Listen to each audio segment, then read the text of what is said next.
Essay 2. Private Defence. Virtually everyone agrees that a government is needed to provide the essential service of military defence. People with an open mind may be genuinely sympathetic to the arguments for a free society, yet they regard all the clever blueprints for an anarchist social order as hopelessly naive, because a community based on voluntary relations would apparently be helpless in the face of neighbouring states. This essay claims that such a view, though widespread, is completely false. There is nothing intrinsic to military defence that requires state provision. The free market can provide defence more cheaply and more effective than the government can. It is foolish and reckless to entrust the state with the protection of civilian lives and property. Private defence forces would enjoy a tremendous advantage, and in all but the most lopsided contests would slaughter their government adversaries. 1. Insurance. In an anarchist society committed to the sanctity of private property and contract, insurance companies would most likely oversee defence services. To see how this market would operate, an analogy would be useful. Imagine a large city located on a major fault line. Every so often the residents endure a severe earthquake, which kills dozens of people and causes billions of dollars in property damage. To cope with the risk of such disasters, people purchase insurance for their lives and property. Policyholders pay a fixed premium, while the insurance agencies pledge to indemnify the estates of anyone who suffers bodily or financial harm during an earthquake, according to the precise terms specified in the contract. The force of competition keeps the price of such insurance reasonable. Actuaries can estimate the expected costs per period of providing certain levels of coverage, and thus calculate the minimum premiums that would allow the insurer, all things considered, to break even in the long run. If the market rates exceeded these minimum prices, new firms will have an incentive to enter the insurance market to reap the profits. Their entry would drive insurance premiums down towards the actuarially fair rates. It is crucial to realize that the behavior of the residents greatly influences the city's vulnerability to earthquakes, and thus the total bill paid out by insurance companies following each disaster. Buildings, roads and bridges can be designed with varying degrees of structural integrity and construction costs. The better the design, the greater its expense. Through their premium structure, insurance companies provide incentives for safer designs, thus defraying their higher costs. Profit-hungry businesses will thereby produce buildings and infrastructure exhibiting the optimal combination of durability and price, without any need for government codes and inspectors. In addition to encouraging sturdier designs, insurance companies could use other means to reduce their exposure. They might employ teams of seismologists to forecast earthquakes and publicize these findings as a service to their customers. For those citizens too poor to afford housing in quake-proof buildings, the insurance companies can construct shelters and require that these policyholders evacuate their buildings and retire to the shelters in an emergency. In general, an insurance company will gladly spend funds to protect its clients and their property, so long as the expected reduction in liability claims is sufficient to justify the expenditure. Just as the free market can provide the optimal response to dangerous earthquakes, so too can it provide the best protection from foreign militaries.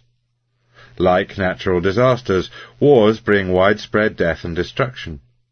In market anarchy, insurance companies would provide coverage for these losses too, and would thus have a great financial interest in deterring and repelling military attacks.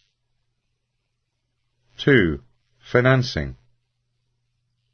It is easy enough to imagine a system of private mail delivery or even highway construction. In contrast, free market defence presents a conceptual hurdle, since it is not clear what would be the voluntary analogues to government taxation and military spending.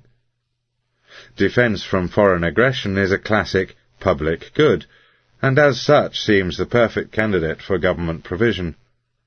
Without the ability to extort revenues from all citizens, how could private firms raise the funds required by modern militaries? After all, any individual citizen could refuse to buy the product, yet still enjoy the security made possible by his neighbour's contributions. On a practical level, hundreds of small decentralized armies would surely be wiped out by a consolidated attack from a neighbouring state. The framework described in the first section avoids these apparent difficulties. In a free society, it is not the average person, but rather the insurance companies that would purchase defence services. Every dollar in damage caused by foreign aggression would be fully compensated, and thus insurers would seek to protect their customers' property as if it were their own. Because of economies of scale, coverage for large geographical regions would likely be handled through a few dominant firms, ensuring standardized pricing and a coordinated defense.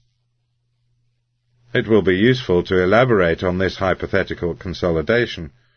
Suppose we start in an initial anarchist society with no defense services at all.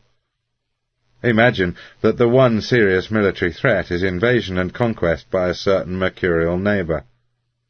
The residents of this free society take out insurance policies on their lives and all major property, such that the total claims that would follow an invasion are estimated at $1 trillion. The insurance agencies hire geopolitical consultants and believe that the annual risk of attack is 10%. They must therefore collect roughly $100 billion a year in premiums to cover themselves. If the society is composed of 10 million people, the per capita expenditure on insurance from foreign aggression is $10,000. On top of this hefty expense, the residents remain completely vulnerable. In this bleak situation, an executive at the Ace Insurance Company has a brilliant idea. He can undercut his rivals and offer the same level of coverage for only, say, $5,000 per person, half the price charged by his competitors. He can afford to do this by spending some of his revenues on military defences, and thereby lower the probability of foreign conquest. For example, he might pay private defence agencies $40 billion a year to maintain helicopters, tanks, trained personnel, etc., and be on constant alert to repel any attacks. If these preparations reduced the chance of foreign invasion to only, say, 0.5% per year, then they would pay for themselves. The innovative insurance executive would reap huge profits and capture the market for military liability, while the residents would enjoy increased security and lower premiums. With property safe from foreign expropriation, investment and population growth would be stimulated, allowing greater economies of scale and further rate cuts. Freeriders. Does the above system really avoid the perennial problem of private defence? That is, can it overcome the free rider problem? After Ace Insurance entered into long-term contracts with defence agencies, what would stop a rival firm, such as Mutual Insurance, from undercutting Ace? After all, the likelihood of property damage would be the same for Mutual's clients as for Ace's, yet Mutual wouldn't spend a dime on military expenditures. This reasoning is perfectly valid, yet the case for private defence remains strong. In the first place, the clients of the insurance companies are not homogeneous, and consequently the market for defence is far more lumpy than assumed in standard economic models. Although above we discussed per capita premiums, this was only to give the reader a rough idea of the expenses involved. In reality, large firms would provide the bulk of revenue for the insurance industry. The policies taken out on apartment complexes, shopping malls, manufacturing plants, banks and skyscrapers would dwarf those taken out by individuals. Consequently, there wouldn't be the nightmarish bargaining problem that so worries the sceptics of private defence. The brilliant executive at Ace Insurance would be perfectly aware of the above considerations. If necessary, he would write only long-term contracts and would make them conditional on the acceptance of a minimum threshold of clients. In other words, he would offer a package deal to the major companies. but the special low rates would only apply if a sufficient number of those policies were sold. It is true that this suggested remedy is rather vague. There are many interesting issues, studied in cooperative game theory, concerning the bargaining process of these large firms, and how the costs of defence would be split among them. But make no mistake, military defence would be adequately funded, for the simple reason that shareholders of rich companies are anything but reckless when it comes to money. Because of their size, the biggest companies couldn't ignore the effect of their own behaviour on military preparedness. Furthermore, certain types of property, airports, bridges, highways, power plants, and, of course, military equipment, would be far likelier targets of foreign attack, and their owners would thus constitute an even smaller group to benefit disproportionately from defence expenditures. This heterogeneity would weaken further the spillover character of defence services, making an efficient arrangement all the easier to achieve. Those companies that ended up paying the most might perceive the arrangement as unfair, but there would nevertheless always be an arrangement. The highest contributors might even advertise this fact, much as large corporations make ostentatious donations to charity in order to curry goodwill. Thus we see that the lumpiness of a realistic defence industry mitigates the impact of the positive externalities, spillover effects, of military spending. Because a few critical industries will pay for a basic level of defence regardless of contributions from others, the only possible harm of free riding would be an unfair burden placed on certain corporations. In any event, it isn't obvious that there would even be widespread free riding. As we shall now argue, defence services can largely be restricted to paying customers after all.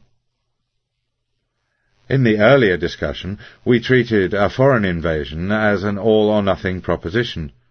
The neighbouring state either quickly conquered the anarchist society or was effectively deterred from attacking. In reality, wars can remain in stalemate for many years. During such protracted struggles, insurance companies would certainly be able to deploy their military forces so as to limit gratuitous protection for non-clients. Most obvious, naval escorts would only protect convoys of paying customers. All other shipping would be at the mercy of foreign fleets. Anti-aircraft and missile defences would only protect those regions in which paying customers owned property. And, of course, the owners of real estate on the border would always pay for its protection, lest the defence agencies pull their tanks and troops back to a more defensible position. Government versus private military expenditures.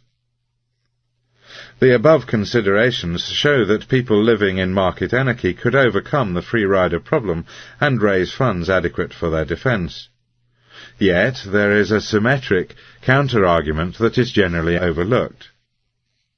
It is true that coercive taxation allows governments to acquire immense military budgets, but this advantage is more than offset by the tendency of governments to squander their resources. For any meaningful comparison between government and private defence budgets, the latter needs to be multiplied several-fold, since private agencies can purchase equivalent military hardware at only a fraction of the prices paid by governments. Everyone knows that governments are profligate with their money, and that military budgets are always a huge component of total spending. Since their operations are often conducted in foreign lands enshrouded in secrecy, a military can spend its funding with virtually no accountability. Taxpayers were shocked when an audit revealed that the US Pentagon had spent $600 per toilet seat. What few people realize is that this example is typical. Because of the government's monopoly, no one has any idea how much an F-14 Tomcat should cost, and so its $38 million price tag shocks no one. This last point is important, so I want to stress that it is caused by the very nature of government, not merely the accidents of history. If a government raises its funds through taxation, then it must justify this theft by spending the money on the public good. Except in the most despotic regimes, the rulers can't simply pocket the money. Consequently, not a single official in the entire government has any personal incentive to identify and eliminate wasteful spending. In market anarchy, on the other hand, defence services would be sold in the open market. Fierce competition among suppliers and cost consciousness among the buyers would keep the prices of toilet seats as well as fighter jets as low as possible. 3. Economic calculation. The first two sections demonstrated that military defence, like any other service, can be provided on the free market. To appreciate the tremendous advantage that this gives to the anarchist society, it will be useful to first explore the peacetime superiority of private industry versus government planning. To this end, we will review the critique of socialism. The traditional opponents of socialism argued that it has insufficient incentives for the average worker. Without tying pay to performance, people would shirk and output would be far lower than in a capitalist economy. Only if a new socialist man evolved, who enjoyed working for his comrades as much as for himself, could a socialist system succeed. Although valid, this criticism misses the essence of the problem. It took Ludwig von Mises to explain in a 1920 paper the true flaw with socialism. Without market prices for the means of production, government planners cannot engage in economic calculation and so literally have no idea if they are using society's resources efficiently. Consequently, socialism suffers not only from a problem of incentives, but also from a problem of knowledge. To match the performance of a market economy, socialist planners would not need to be merely angels committed to the commonweal. They would also need to be gods capable of superhuman calculations. At any time, there is only a limited supply of labour, raw materials and capital resources that can be combined in various ways to create output goods. A primary function of an economic system is to determine which goods should be produced, in what quantities and in what manner from those limited resources. The market economy solves this problem through the institution of private property, which implies free enterprise and freely floating prices. The owners of capital, labour and natural resources, the means of production, are free to sell their property to the highest bidder. The entrepreneurs are free to produce and sell whatever goods they wish. The ultimate test of profit and loss imposes order on this seeming chaos. If a producer consistently spends more on his inputs than he earns from selling his output, he will go bankrupt and no longer have any influence on the manner in which society's resources are used. On the other hand, the successful producer creates value for customers by purchasing resources at a certain price and transforming them into goods that fetch a higher price. In the market economy, such behaviour is rewarded with profits, which allow the producer in question to have a greater say in the use of society's scarce resources. None of this is true in the socialist state. Even if they truly intended the happiness of their subjects, the government planners would squander the resources at their disposal. With no test of profit and loss, the planners would have no feedback and would thus be operating in the dark. A decision to produce more shoes and fewer shirts, or vice versa, would be largely arbitrary. Furthermore, the individuals to ultimately decide the fate of society's resources would be selected through the political process, not through the meritocracy of the market. 4. Private versus government defence. The general advantages of private industry over government planning operate just as well in the field of military defence. Because the military derives its funding in a coercive manner, the link between output and consumer satisfaction is severed. Because of their monopoly, a state's armed forces can bumble along indefinitely with no benchmark of comparison. Even in a limited state whose subjects enjoy a large degree of economic freedom, the armed forces constitute an island of socialism. To get a sense of the problems involved, imagine the situation faced by Joseph Stalin during World War II. As absolute dictator, Stalin had at his disposal every resource, including human, in the Soviet Union. Stalin needed to use these resources to achieve his goals, the foremost of which, we shall assume, was the preservation and expansion of his political rule. Some of Stalin's choices were obvious enough. Clearly he needed to overthrow the Nazi regime, and clearly this required, before their surrender, defeat of the German armies besieging Stalingrad. As we become more specific, however, Stalin's choices become less clear. Yes, he should use all available steel for the production of military equipment. There is no need for new tractors at the moment. But how much of this steel should be devoted to planes, to tanks, and to which models, to mortars, to bombs, or to railroads needed to move material to the front? Yes, all civilians, young and old, sick and healthy, should devote their lives to repelling the Huns. But precisely how many people should engage the enemy, work in tank factories, dig trenches around the city, or forage for food to ensure survival through the winter? Even those tactical and strategic decisions normally made by military commanders have the same flavour. Yes, a sharpshooter such as Vasily Zaitsev should be used as a sniper, rather than as a bomber pilot or factory worker. But how best to exploit Vasily? Should he be ordered to kill as many Germans as quickly as possible? Surely not, for with every shot he reveals his position. But would it also be far too conservative to have him wait months in the hope of getting one clear shot at a general? It is evident that Stalin, or his subordinates, must make all of these decisions and thousands more just like them largely through arbitrary guesswork. The wartime goal of expelling the enemy is no different from the peacetime problem of food production. In both cases, Stalin's actions led to the deaths of millions of people. Just as a free market in agriculture would have prevented famine, a free market in defence would have prevented such monstrous casualties. Private defence. Economic calculation allows entrepreneurs to judge whether a plan has been profitable. It allows successful ventures to expand and causes failed operations to disband. The market constantly readjusts itself to the changing data, conditions of supply, consumer demand, technical knowledge.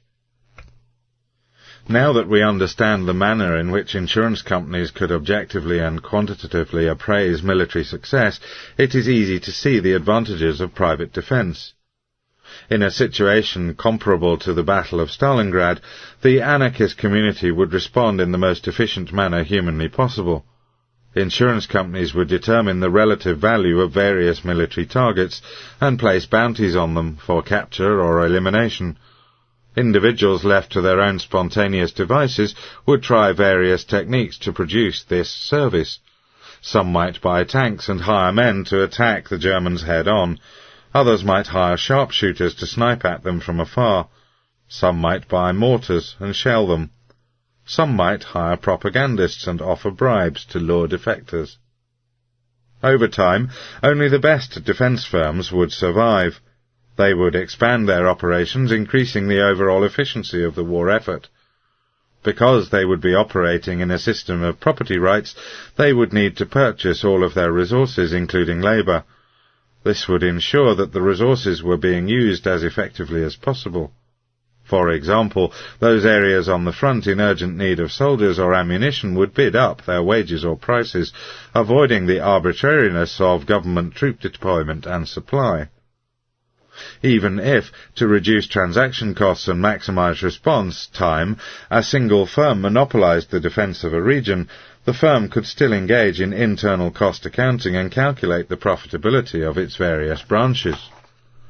Perhaps more important, free competition would ensure that technological and strategic advances were rewarded and quickly implemented. In contrast, a government military must rely on a bureaucratic chain of command where innovation, especially from outsiders, is stifled. In a very real sense, a military confrontation between a statist and a free society would be a war of a few minds versus millions. Apples and oranges. This theoretical discussion is sure to provoke the cynic to remark, "I'd like to see what your insurance companies would do if they met a panzer division." But such a question misses the point. We have demonstrated that a private defence system is the most effective, not that it is invulnerable. Yes, a small society of anarchists would be unable to repel the total might of Nazi Germany. But a small society of statists would fare even worse, and in fact, plenty of government militaries were obliterated by Hitler's armies. Expertise. One might wonder whether private individuals would be as knowledgeable about military affairs as government professionals.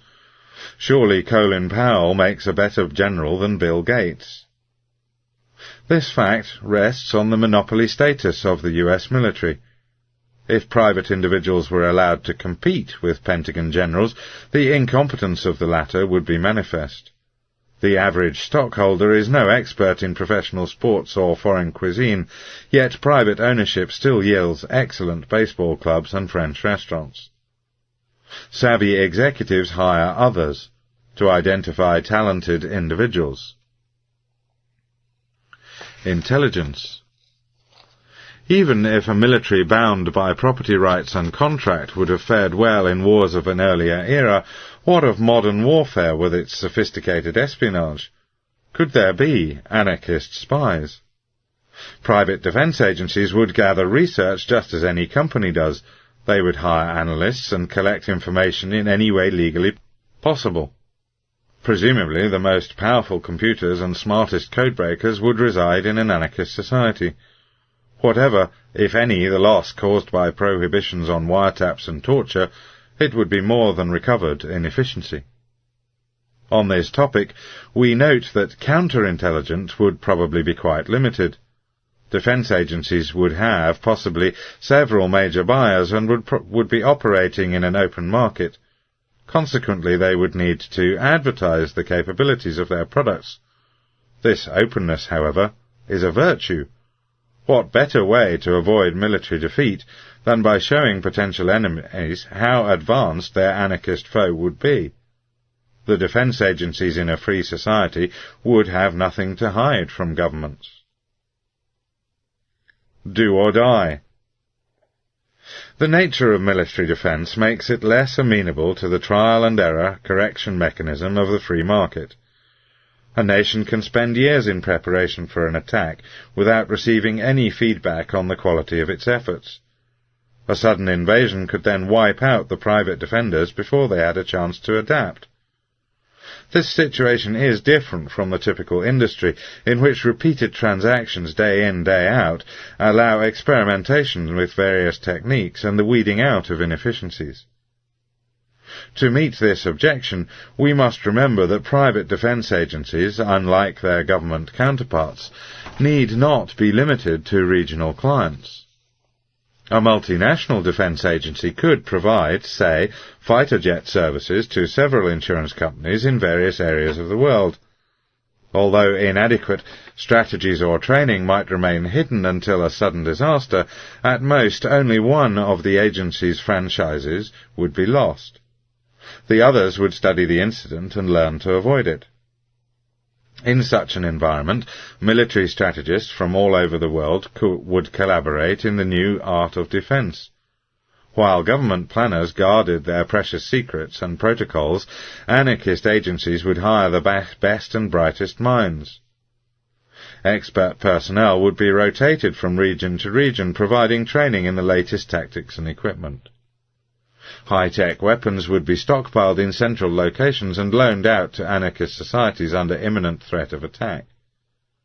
This sharing, unthinkable among government militaries except in the direst circumstances, would further reduce the costs of private defence. Nuclear weapons. The case for private defence must deal with the possibility of nuclear blackmail. In modern warfare, it would seem that only a nation that can credibly threaten to obliterate its opponents is safe from a first strike. The anarchist society would probably not develop or even own nuclear weapons. In the first place, the term defence has been adopted consciously in this essay, and is not the euphemism as used in government propaganda. Because they would gain nothing from foreign conquest, since this would constitute theft and would be fully prosecuted within the anarchist courts, the owners of defence agencies would have no reason to spend money on weapons that were ill-suited to tactical defence. Precision of weaponry would be of paramount importance, since battles would be fought near or amidst a defence agency's customers. Another, perhaps more significant consideration is that defence agencies would be most likely legally prohibited from owning weapons of mass destruction. The anarchist legal system would operate on the same principles of voluntary contract that underlay the defence industry. Insurance companies would vouch for individuals and pledge to compensate anyone victimised by their clients. In an effort to limit their liability, insurers would require certain concessions from their customers. It is hard to imagine that an insurance agency would pledge, say, $1 million for any innocent person killed by defence firm X, when firm X held a stockpile of hydrogen bombs. Despite its probable lack of nuclear weapons, the anarchist society remains a viable option. Most obvious, there are statist societies that currently survive without nuclear devices. By its very nature, the anarchist society would be a completely harmless neighbour. No state would ever fear attack from an anarchist military, and so there would be no need to preemptively strike it, unlike the Japanese on Pearl Harbor. With no taxation, regulation, tariffs, or immigration quotas, the anarchist society would be of tremendous value to all major governments. They would surely act to protect it from intimidation by a rival nuclear power. 5. Lessons from history. The historical record supports our theoretical discussion. Government military campaigns are characterized by gross blunders that would be comical if not so tragic. The only reason certain powers, such as the United States, maintain their aura of dominance is that they only fight other governments. So far we have restricted attention to government militaries per se. In reality, of course, a state hampers all of its operations with wartime controls, further weakening its military effectiveness. Price controls cause not only consumer vexation, through ration cards and meatless Tuesdays, but also reduce output. Modern wars are won with material. It is no accident that the freest nations usually win their wars. It is a statist myth that abuse of rights must be met in kind. Bertrand de Juvenal, in his classic On Power, argues that the other European countries had no choice but to institute conscription in response to Napoleon. Yet this example only proves the dismal imagination of government planners. Surely a resilient anarchist society would have used its superior technology and industrial capacity to furnish voluntary armies with forts, cannons, horses, and protective armour, sufficient to repel more numerous yet ill-equipped and poorly trained conscripts. The analogy of France fighting other European powers is inappropriate. If a government army ever attacked an anarchist society, the situation would be akin to the Vietnam War, with the technological roles reversed. There would be a clash of cultures similar to the encounter between Pizarro and the Incan Emperor Atahualpa. The advantages of private property are as manifest in the production of defence services as with any other. There is nothing magical about government military forces. If they have fewer tanks and planes and an inferior organization, they will lose to their anarchist opponents. A tiny country, such as Taiwan, can outperform communist China in the economic arena. It could defend itself just as efficiently if its residents would only abandon their faith in government, police and armies, and embrace total freedom.